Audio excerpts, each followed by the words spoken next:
I thought to have a conversation with you guys to give you a sneak peek into my life at Paperless X.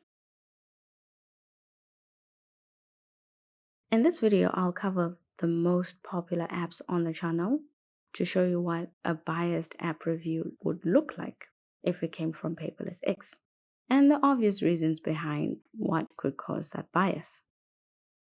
The video will touch on the different developers that we've worked with, my personal feelings and emotions.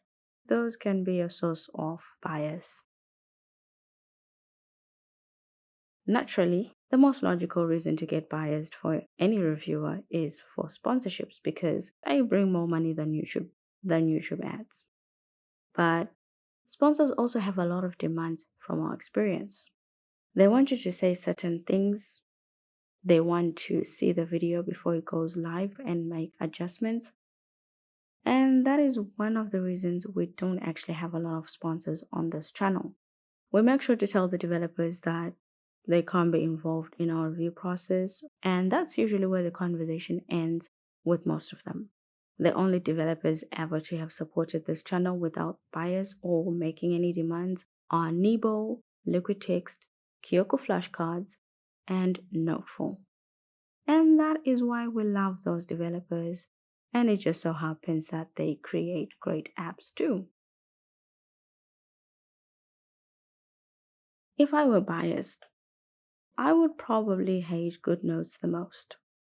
We've covered the app since the beginning of this channel, and I was probably one of the first YouTubers to start focusing on handwriting note-taking apps on the iPad. Since then, I have covered Goodnotes' new features, kept you guys updated, and even had some meetings with the developers to share some ideas. We even have a course on Goodnotes because it's actually a brilliant app. But all that coverage and all the time that we've covered Goodnotes, Paperless X has only made $600 from Goodnotes for one update that they really wanted a positive review on. That was the last time we had any meaningful conversation with the Goodnotes developers. I was touched that Goodnotes started an ambassadorship program and they didn't even invite us. That really hurt on a personal level. But when we looked at the requirements, we realized it was probably best because Paperless X doesn't represent Goodnotes. We don't represent any app. We cover all apps with an aim to educate and inform users to ease their way around new apps and technology. Some of you guys might think maybe I was a little entitled to expect an invitation to the ambassadorship program, but let me make my case. Goodnotes just invited us to join their affiliate program that we had no idea even existed. And they actually sent us an invitation for that and informed us about it. So we actually do kind of have that sort of relationship with Goodnotes when they did reach out. I think I've summed up my relationship with Goodnotes. So with all that said, if I were biased, I would never recommend Goodnotes to anyone. I would amplify the app's bad features and bugs. And Goodnotes has a couple of those. But the truth is, Goodnotes is a great app. And our goal at Paperless X is to help you find the best digital tools that you need. It's not about me or Goodnotes, it's really about you. And so we wake up every day to make sure that we're giving you guys unbiased reviews of every app, no matter how much we dislike the developers. If we made bad reviews, this is what we'd probably say about Goodnotes, that you shouldn't use the app because it drains your battery and heats up your iPad, which will completely destroy it, giving you a shorter lifespan for your iPad. Why? Because a lot of people have complained about this. It's something that keeps coming up with every video and most conversations that we have with Goodnotes users, and we have a lot of those. It's a real problem that we can amplify. But the reason we don't say that is because we haven't experienced it ourselves. No matter how much we've tried, we've not been able to replicate this. We also haven't had the opportunity to observe someone with the issue to see if it's solely an app problem or if there's something users can do to reduce it. Part of our review process is actually using the apps that we review, and we evaluate them fairly to see who they can help. amplifying issues we haven't experienced ourselves breaks that code. And that is why we don't do that. It's strange that I seem to hold a bigger grudge for Goodnotes than I do for Apple.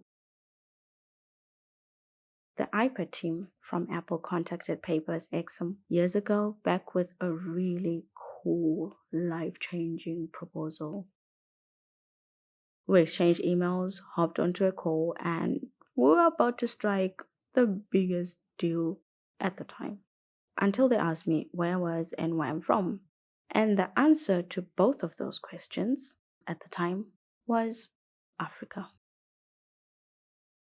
That was the last we heard from Apple, and all our emails have never been responded to since.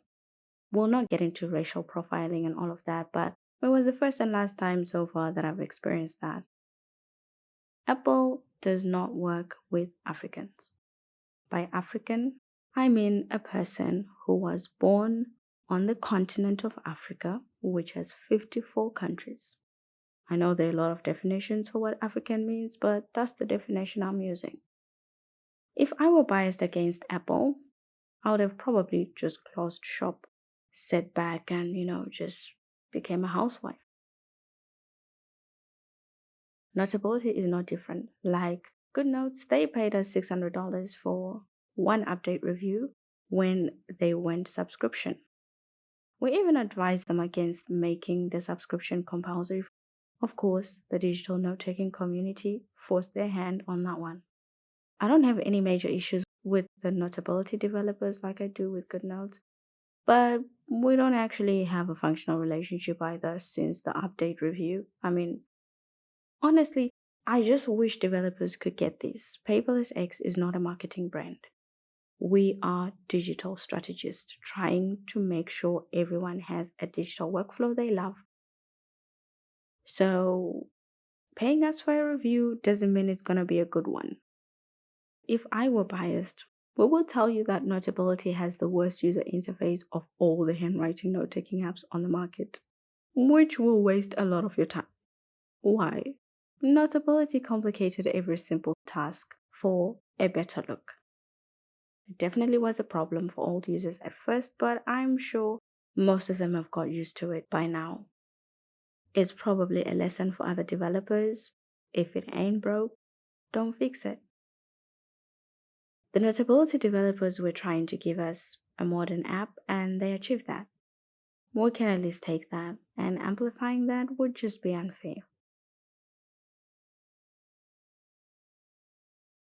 So, lessons. Don't hate the player, hate the game.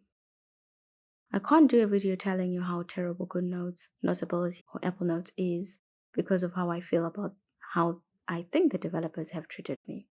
There's a chance my interpretation of the events that took place is incorrect, and even if I were right, it serves no purpose to dwell on it. At the end of the day, one thing stands. Every app has its flaws and strengths. At Paperless X, we cover them all to make sure you guys enjoy and love your digital transformation and that you don't resent it. We've been able to keep our reviews unbiased because of all the support we get from you guys who watch our videos, our Patreon community, members at Paperless Humans who are learning from our paid courses, and the few lovely developers who have chosen to support our vision through their generous donations without asking for anything back.